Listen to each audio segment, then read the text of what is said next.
Here's how to get refund on booking.com. First, open up any web browser and go to booking.com. Now sign into your account. Once you're on the home page, you want to look for the question mark icon in the top right corner and click on it to open Help Center. Next, select Get Help with a Booking. If you're not signed in, you may be asked to enter your booking confirmation number and PIN, which can be found in your confirmation email. After that, choose Stays to indicate that your issue is related to accommodation.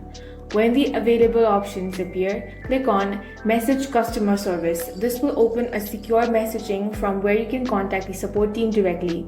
In the message box, write your refund request. Be clear and polite and include important details such as your reservation number, property name, check-in and check-out dates.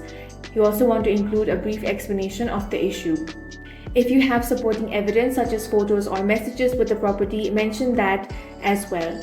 Once you have finished writing your message, click on Send. After submitting your request, keep an eye on booking.com inbox and email for updates from the support team.